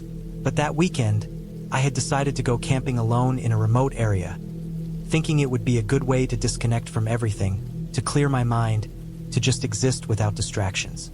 I picked a spot that seemed perfect on the map, a small clearing by a river, far from roads, trails, or other campers. It looked isolated enough that I would have complete privacy, yet accessible enough that I could get there in a long but manageable hike. I packed my gear meticulously the night before. My backpack was heavy with the essentials: tent, sleeping bag, food, water, extra clothes, first aid kit, matches, flashlight, and a small but sturdy hunting knife. I had my phone with me, although I knew reception would likely be non-existent once I got deep into the forest. Still, I kept it in a waterproof pouch just in case. I left early in the morning, the air crisp with the remnants of autumn, the sun barely peeking over the horizon as I started my hike. The trail was quiet, as I had expected. There were only the sounds of my footsteps on the leaf-strewn path, the occasional snap of a twig, and the distant calls of birds. As I walked deeper, the trail narrowed, and the canopy of trees above grew thicker. The sun barely filtered through the dense foliage, leaving patches of shadow on the forest floor. My backpack was heavy, and my legs ached, but the anticipation of reaching my campsite kept me moving forward. I had mapped out a rough route in my mind, memorized key landmarks, and noted the location of the river I was aiming for. By late afternoon, I found a clearing that looked promising. It was small, but the ground was relatively flat, and the river ran not far beyond it, the water glinting in the slanting sunlight. I set down my backpack and began unpacking my tent. I was careful to clear rocks, sticks, and anything that could make sleeping uncomfortable. Once the tent was pitched, I gathered some firewood from nearby fallen branches. It was dry enough to catch easily, and I stacked it carefully, planning to start a fire once night fell. As I sat by the river for a while, the air was warm from the last rays of the sun, but had a crispness to it that warned of the coming night. I felt peaceful, almost meditative, as I watched the water flow. I took my water bottle and refilled it from the river after filtering it, then unpacked some food. A simple meal: bread, cheese, some nuts, nothing elaborate, but enough to satisfy hunger. The sounds of the forest surrounded me. The rustle of leaves, distant animal calls, the soft hum of insects preparing for night. I felt safe, as alone as I was, yet in control, far from the reach of civilization, immersed in a world that felt both alive and indifferent. Night fell quicker than I expected. The light disappeared behind the thick canopy, and shadows grew long and dark. I set up my small lantern inside the tent, just in case I needed it, and prepared the fire. As the flames caught and crackled, I felt a sense of accomplishment. The primal comfort of a fire in the wild was unmatched. I sat near it, listening, watching, letting the warmth seep into my tired bones. I ate a little more, made sure everything was secure, and eventually crawled into my sleeping bag inside the tent. First, the night was peaceful. The sounds of the forest were soothing in their normalcy. The wind through the trees, the river flowing, the occasional distant animal. But as the hours passed, I began to notice things I hadn't paid attention to in the daylight. The forest is never completely silent. There are always subtle shifts, small movements, sounds that are easily dismissed during the day but take on a different character at night. I heard a snap of a twig that sounded closer than it should have, a rustling in the brush that made my heart skip a beat. I told myself it was probably a deer, or a raccoon, or some small nocturnal animal. But the sounds kept coming. At first irregular, distant, then closer, more deliberate. My mind tried to reason it away. Perhaps it was the wind, or an animal scavenging near the river. But then came the heavy footsteps. Not the light, cautious steps of a small creature, but heavier, slower, more deliberate. I froze, straining to listen, my breath caught in my throat. The steps circled the clearing. I could feel it, hear it in the shifting underbrush, the snapping branches. My pulse quickened, and I realized that I wasn't alone. I thought about what I could do. I had my knife, my lighter, my fire. I could try to scare whoever or whatever it was away. But I knew that's not always enough. Whoever it was, they were determined, and my fire would do little in the pitch-black forest. My phone had no signal. I was truly alone. I tried to remain calm, telling myself to stay quiet, to observe, to wait. I listened. The footsteps slowed, then stopped. Silence. Only the river's steady flow. My muscles tensed. My mind raced through every scenario. Was it a hunter? A criminal? Someone who had followed the trail, or worse, someone who lived in the woods? Hours passed like this, each one stretching unbearably long. I didn't dare move. I didn't dare make a sound. I watched the tent walls, felt the damp earth beneath me, and clutched my knife. I tried to remain calm, telling myself that panicking would only make things worse. I tried to sleep, but my body refused. Every sound made me jolt. The night felt endless, oppressive. The darkness a living thing pressing against the thin walls of my tent. At one point, I heard a voice barely audible, so low I could have imagined it. A whisper carried on the wind. I held my breath, frozen, trying to make out the words, but nothing repeated. My mind was racing, imagining everything, trying to distinguish reality from fear. It was one of the hardest nights I've ever endured. Not because of supernatural horrors, not because of ghosts or monsters, but because of human reality, the understanding that I was vulnerable, isolated, and completely at the mercy of whoever or whatever was in the forest. Eventually, the night began to give way to dawn. Light crept through the canopy, dim at first, gray and cold, then growing slowly into full daylight. I waited until the sun had risen enough to filter into the clearing before I dared to step outside. I moved slowly, listening for any sign of the intruder. The footprints were there, circling my camp, some closer to the tent than I would have liked. Someone had been watching, someone had been there, but they had left once daylight began to break. I packed my gear quickly, leaving the fire behind, leaving traces of my presence for someone else to see, and began hiking back the way I had come. The hike back was tense, my senses on high alert. Every shadow, every sound made me jump. I kept my knife in hand, my backpack strapped tightly, my eyes scanning for anything unusual. When I finally reached the trailhead, where cars and other hikers could be seen, relief washed over me like a physical weight lifting from my shoulders. I had survived, but I understood something essential. The forest is not safe simply because it is quiet. People, unknown and unseen, can make it terrifying in ways that nature never could. Once I returned to civilization, I reported the footprints and the evidence to the local ranger station. They told me it was not unusual for people to use the area for illicit purposes, though they could not investigate without more information. I realized that the experience had left a permanent mark on me. I loved the wilderness, but I understood the real risks now, the unpredictability of human behavior, the thin line between safety and danger. I never camped alone again. I still hike and explore, but always with company, always taking precautions, always thinking about that night. The fear I experienced was real, visceral, and entirely human. Not a ghost, not a legend, not a fantasy. Just the reality of being alone, isolated, and vulnerable. The memory of the footsteps circling my tent, the sense of being watched, stays with me. It is a reminder that nature is beautiful, but people, unseen and unknown, can make it terrifying. That night taught me to respect the forest in a new way. Not just its wildlife or its weather, but the presence of other humans, the ones who move silently, who are patient, and who do not announce themselves. It is a lesson in vigilance, in preparation, and in understanding the fragility of safety when it is taken for granted. I walk differently now, I camp differently, I live differently, and yet, despite the fear, I am drawn to the wilderness. But I know now that the calm, the peace, and the beauty are never guaranteed. They are privileges earned through awareness, caution, and respect for both the wild and the people who inhabit it, even the ones you never see.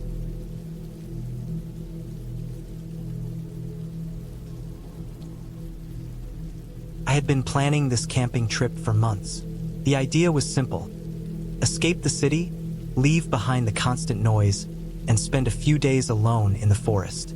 I had always loved the idea of being immersed in nature, but never fully prepared for the weight of isolation. I packed my backpack carefully, making sure to include the essentials: a tent, sleeping bag, extra clothing, a first aid kit, food, a stove, a water filter, a flashlight, and enough batteries. I also brought a small knife, a sturdy hatchet, and a map of the area. I made sure to study the terrain beforehand. It was a remote forest, known for its dense trees and steep trails, with a small lake tucked away at the center. The nearest ranger station was miles away, but I liked the thought of having that little bit of knowledge that someone might eventually find me if something went wrong. I arrived at the forest's edge early in the morning. The air smelled crisp and clean, carrying hints of pine, damp soil, and wildflowers that were just starting to bloom. I parked my car at the small gravel lot and double-checked my gear before stepping onto the trail. The path was narrow, with tree roots snaking across it and rocks scattered along the ground. The early sunlight filtered through the canopy, creating patches of warmth that danced on the forest floor. Birds chirped intermittently, and somewhere far off, I could hear the distant rumble of a river. I walked with purpose, carrying my pack and making steady progress. I had chosen a relatively long trail that wound its way deep into the forest, away from any signs of civilization. The isolation was exhilarating at first. I felt free, like no one could reach me here. As I hiked deeper into the forest, the trail grew steeper. My legs ached, and sweat ran down my back, soaking through my shirt.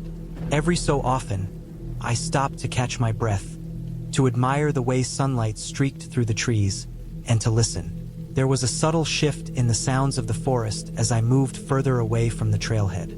Birds became scarcer, replaced by the hum of insects and the occasional rustle of leaves as small animals scurried through the underbrush. I reminded myself to stay alert, knowing that wild animals, though generally shy, could sometimes wander close to humans. By mid-afternoon, I had found a suitable clearing near the lake to set up camp. It was small but flat, with soft moss underfoot and a few rocks to use as seating around a potential fire pit. I unpacked my gear and began setting up the tent. The process was routine, but I noticed how quiet it had become. The constant buzz of insects and the distant calls of birds were now punctuated by an almost eerie stillness. Felt heavier, denser somehow. I brushed it off, assuming it was simply the remoteness of the location. Once the tent was up, I unpacked my stove and started heating water for dinner. I had brought dried meals that were lightweight and easy to prepare. The smell of boiling water and rehydrated food was comforting.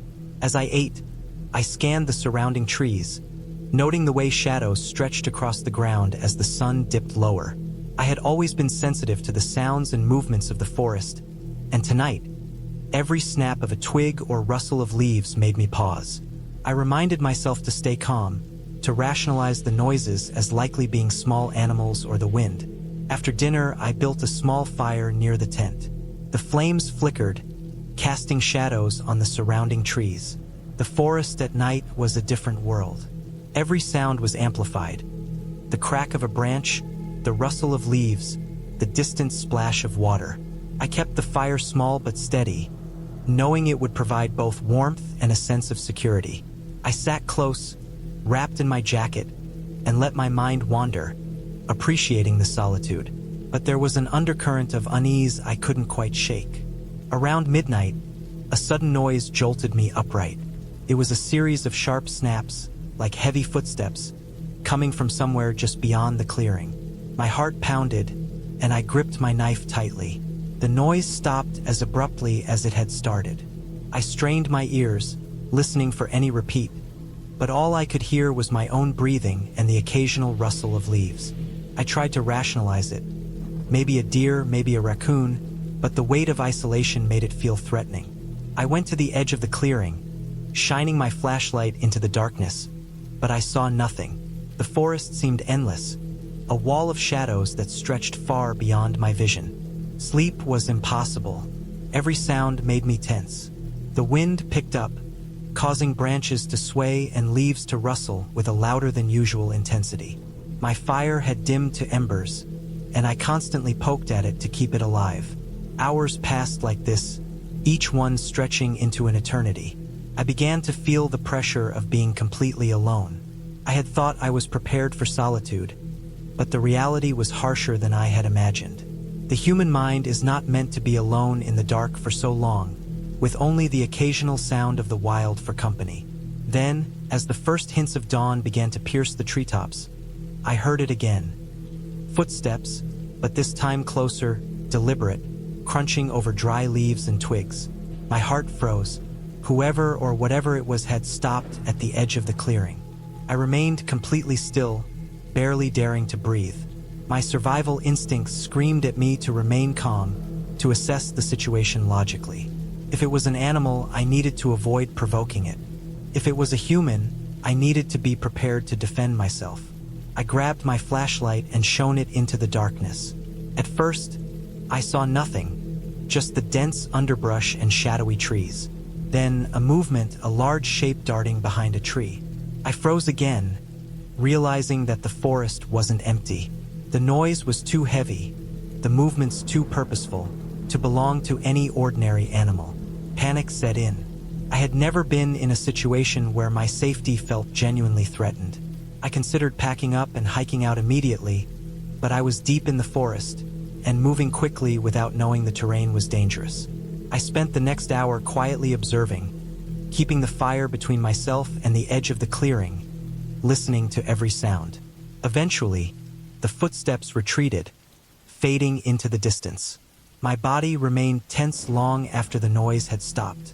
The experience left me shaken, a stark reminder of how vulnerable one can be in nature. The rest of the morning passed without incident, but I was hyper-aware, checking the perimeter constantly. I packed my gear quickly, deciding not to linger any longer. The hike back to my car was tense and slow. I stayed on the trail, moving cautiously, aware that someone or something might still be nearby. Every snap of a twig caused me to flinch. When I finally reached the parking area, I felt a profound sense of relief, almost disbelief. I had survived the night, but the memory of those footsteps lingered in my mind. Back home, I unpacked my gear, checking everything for damage. I realized how ill-prepared I had been for true solitude and unexpected danger, and I made a mental note to be more cautious in the future. The forest was beautiful, awe-inspiring, but it was also unpredictable. That night had been a stark lesson. Isolation amplifies every sound, every shadow, and every instinct. But I had survived, and I carried with me the knowledge that preparation, caution, and awareness are what keep one safe in the wild. I had faced the unknown, and I had come out the other side, stronger and wiser. The experience stayed with me for weeks afterward. Even in the city, the memory of that forest, the weight of that darkness, and the sensation of being truly alone made me more appreciative of safety, light, and the company of others. I continued to hike and camp, but always with extra care, never underestimating the forest again. That night had taught me something invaluable. The wilderness does not forgive carelessness, but it also rewards those who respect its power and unpredictability. I returned to the forest months later, but only with a group, only with proper precautions, and only with the full respect that such a place deserves.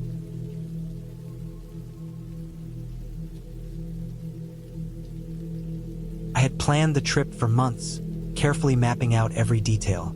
The idea was simple: a weekend alone in the wilderness, far from any towns, roads, or cell signal. I wanted to test my survival skills, to feel the kind of isolation I had only read about in books or seen in movies.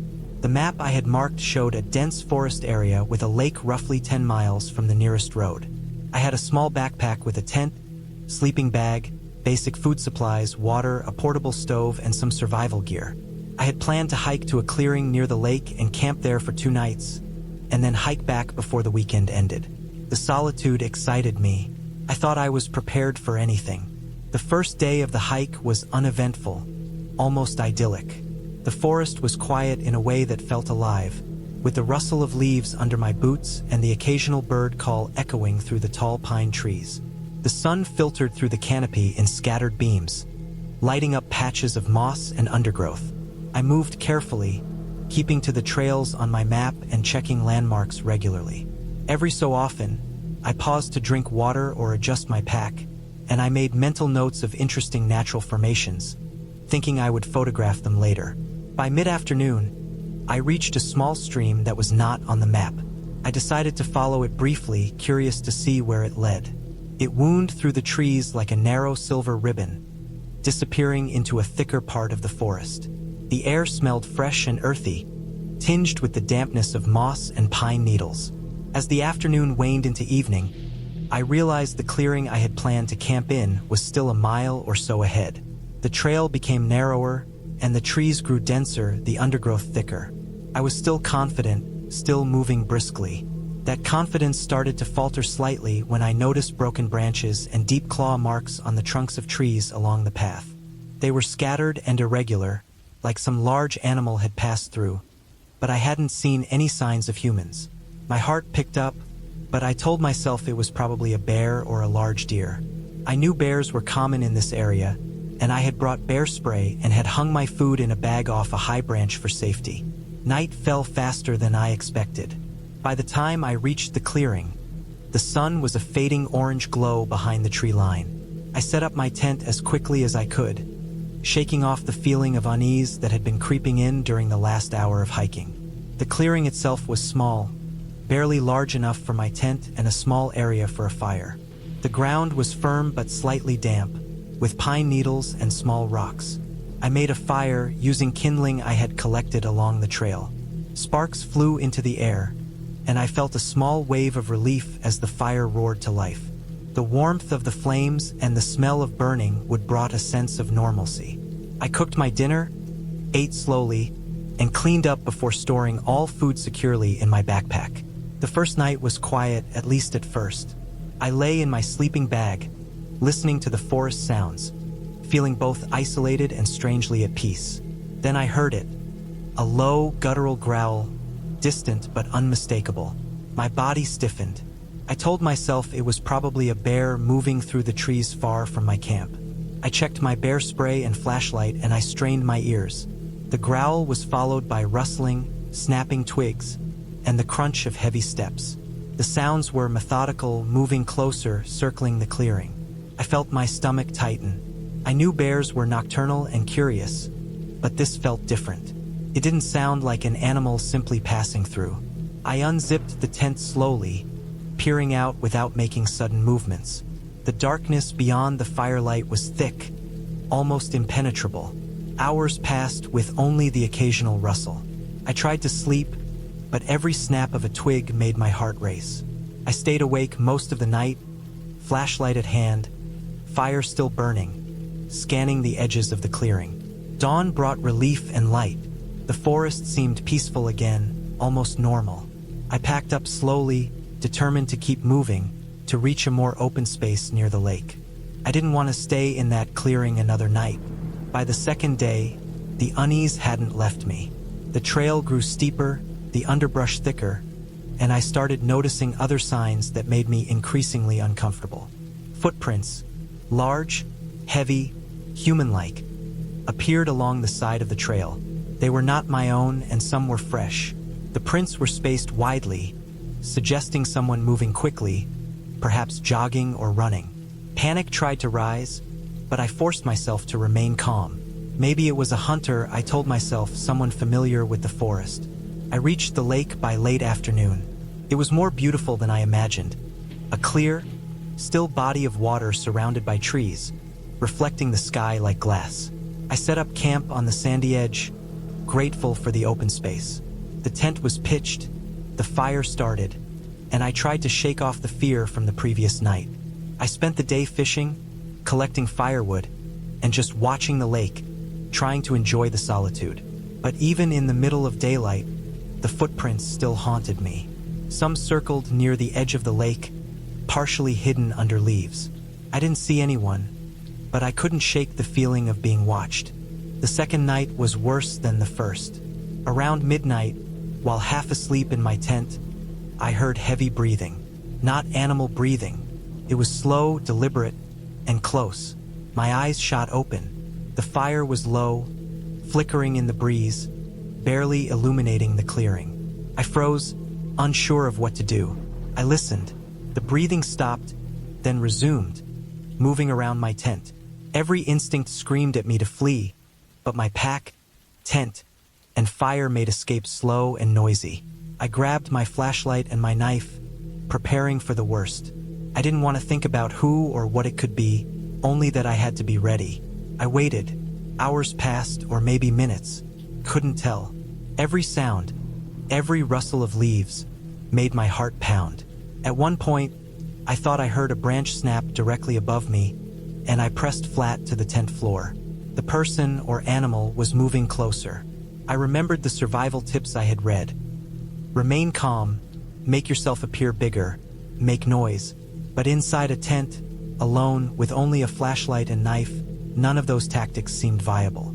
I stayed still, pretending to sleep, hoping that whoever or whatever was out there would leave.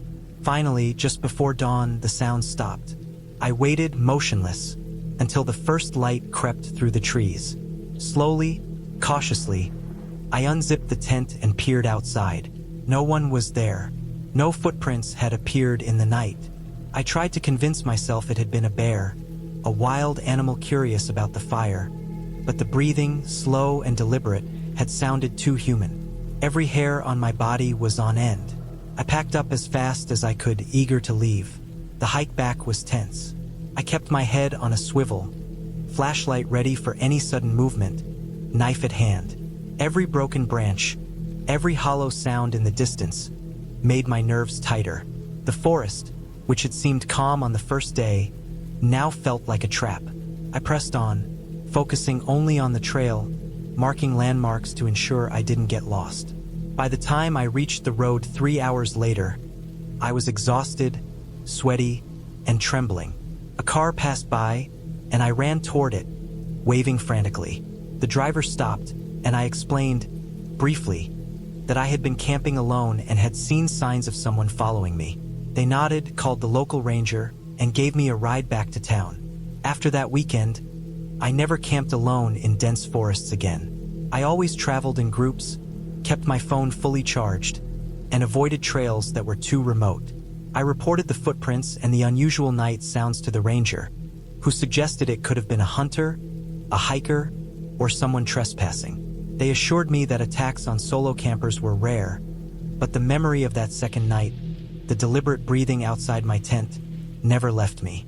Even now, years later, I can recall the darkness, the faint smell of damp earth and pine, the sound of rustling leaves, and the fear of being utterly alone in a vast, silent forest.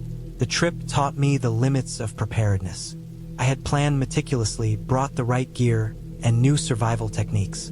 Yet, no amount of preparation could erase the primal fear that comes from knowing someone or something could be observing you, moving silently in the shadows while you sleep.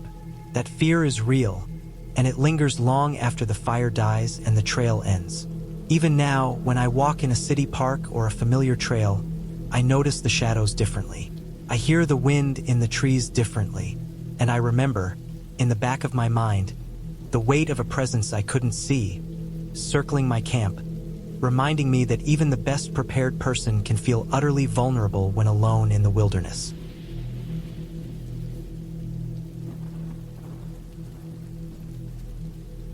I had been planning this camping trip for months. I had my route carefully mapped out, my backpack meticulously packed, and every piece of gear checked and double-checked. The wilderness had always drawn me in, and after a long string of stressful months at work, I finally decided to take a solo trip. I wanted isolation but also a challenge, a place that tested both my endurance and my awareness.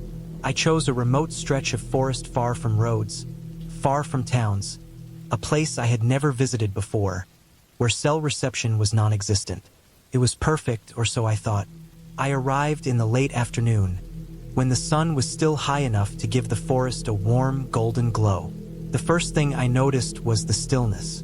There was no distant hum of cars, no airplanes overhead, just the low, rhythmic rustling of leaves in the wind.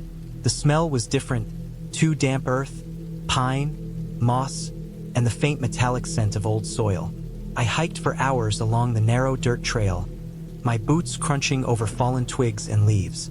Every now and then, a bird would call out, but other than that, it was almost unnervingly quiet. I reminded myself that this was exactly what I wanted. I wanted to feel the wild, and I wanted to feel small in it. Eventually, I found a clearing beside a small stream. It wasn't much, just a flat patch of grass and dirt surrounded by thick trees, but it was sheltered and near water. I decided this would be my campsite. I unpacked slowly, deliberately, tent first, then sleeping bag, then stove and food supplies. The routine was comforting, familiar, almost meditative. Once everything was set up, I sat for a long time, letting the forest envelope me. The sun was starting to dip below the horizon, casting long shadows between the trees, making the forest look deeper and darker. The air cooled quickly, a sharp reminder of how fast the temperature could change once night fell. I built a small fire, just enough to keep me warm and provide light. I had food, water, and a plan for the night. I thought I was prepared, but being prepared in theory and being prepared in practice are two very different things. Night came faster than I expected. The forest transformed under the darkness. Shapes shifted, shadows lengthened. The small stream's gentle gurgle seemed louder, echoing against the stillness around me. My fire crackled, throwing light across the clearing, but beyond that glow, the trees looked like walls of impenetrable black. I ate a simple meal, then cleaned up and crawled into my tent, hoping to sleep early. But the sounds of the night didn't let me. At first, it was normal things, the distant call of an owl, the rustling of small animals. But after a while, something else joined those sounds, something heavier, slower, something deliberate. I told myself it was probably a deer or a raccoon, maybe even a bear, though I doubted it. Still, I lay in my sleeping bag listening, trying to map the sounds. They came closer. I could hear something moving through underbrush in a careful, controlled way, the kind of sound that made you freeze mid-breath. My heart rate quickened, and I realized that the night was no longer peaceful. I had underestimated how exposed I was, how little I really knew about who or what shared this forest with me. I unzipped my tent slowly and poked my head out. The light from the fire stretched its orange fingers into the trees. I saw nothing at first, just shadows and shapes moving in ways the wind alone could not explain. The sound came again, closer, a soft snapping of twigs, a brushing of leaves. My stomach dropped. I grabbed my flashlight and shone it toward the movement, my hands shaking slightly. The beam caught something, a large figure slipping between the trees. Not a person, not exactly a person, but something tall and moving fast, too precise. My mind raced. Wild animal? Possibility. Human? Terrifying. I remembered my bear spray, my knife. I told myself to stay calm. If it was an animal, I needed to look big, make noise. If it was a human, I needed a plan. I stayed as quiet as I could, my ears straining for any hint of what was happening. The sound came again, this time from a different angle, as if something or someone was circling the clearing, testing it. I realized with a shock that I was the one being watched. Hours passed. I stayed in my tent, flashlight at hand, listening. Every crack, every rustle made me flinch. Sleep was impossible. My mind went through every possible scenario, each one more terrifying than the last. I thought about the choices I had made to come here alone, and the crushing vulnerability of it settled over me like a weight. I considered leaving, hiking back in the dark, but I knew that could be just as dangerous. Out here, the dark was absolute, and moving through it was a gamble. At some point, the sounds stopped. Total silence fell, heavy and thick. My tension didn't release. If anything, it grew. I stayed awake the entire night, barely moving, listening to every small detail. When the first light of dawn crept into the trees, I finally allowed myself to breathe. Slowly, I unzipped the tent and stepped out. The forest looked different in daylight, less threatening, but still raw and indifferent. There were tracks in the mud around my campsite. Large tracks, human-like, but elongated like someone had worn heavy boots. They had circled the clearing in a way that made me shiver, their intent clear. I had not been alone. I packed quickly, no longer caring about the scenic route I had planned. Every sound made me jump. Every shadow set my nerves on edge. I kept my head down, walked as fast as I dared on the trail, and didn't stop until I reached the nearest dirt road, where I finally saw signs of civilization. When a car finally passed, I waved it down, hands trembling, explaining little and leaving out much. The driver looked concerned but didn't press. I just wanted to leave. I didn't stop until I was back in my apartment, lights on, doors locked, breathing the filtered air of safety. I unpacked, looked at my gear, and realized how unprepared I had been. Not for the wilderness itself, but for the human or animal threats that lived alongside it. I kept replaying the night over and over, imagining the figures circling my campsite, silent, precise, aware of me in a way I couldn't have imagined. The experience left me shaken but clearer about my limits. I realized that preparation isn't just about food and tents and maps. It's about awareness, caution, and understanding the real danger of isolation. I also realized that fear, when faced directly, can be managed but not ignored. Weeks later, I returned to the same forest, but this time during the day, sticking to well-marked trails with groups of hikers. I carried extra gear and a detailed plan for emergencies.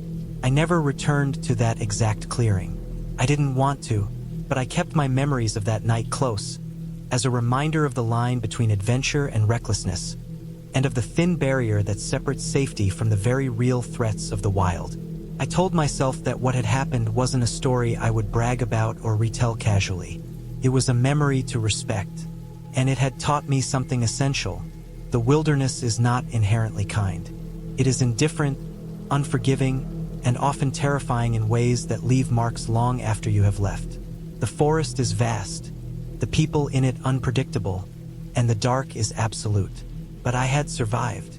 I had learned.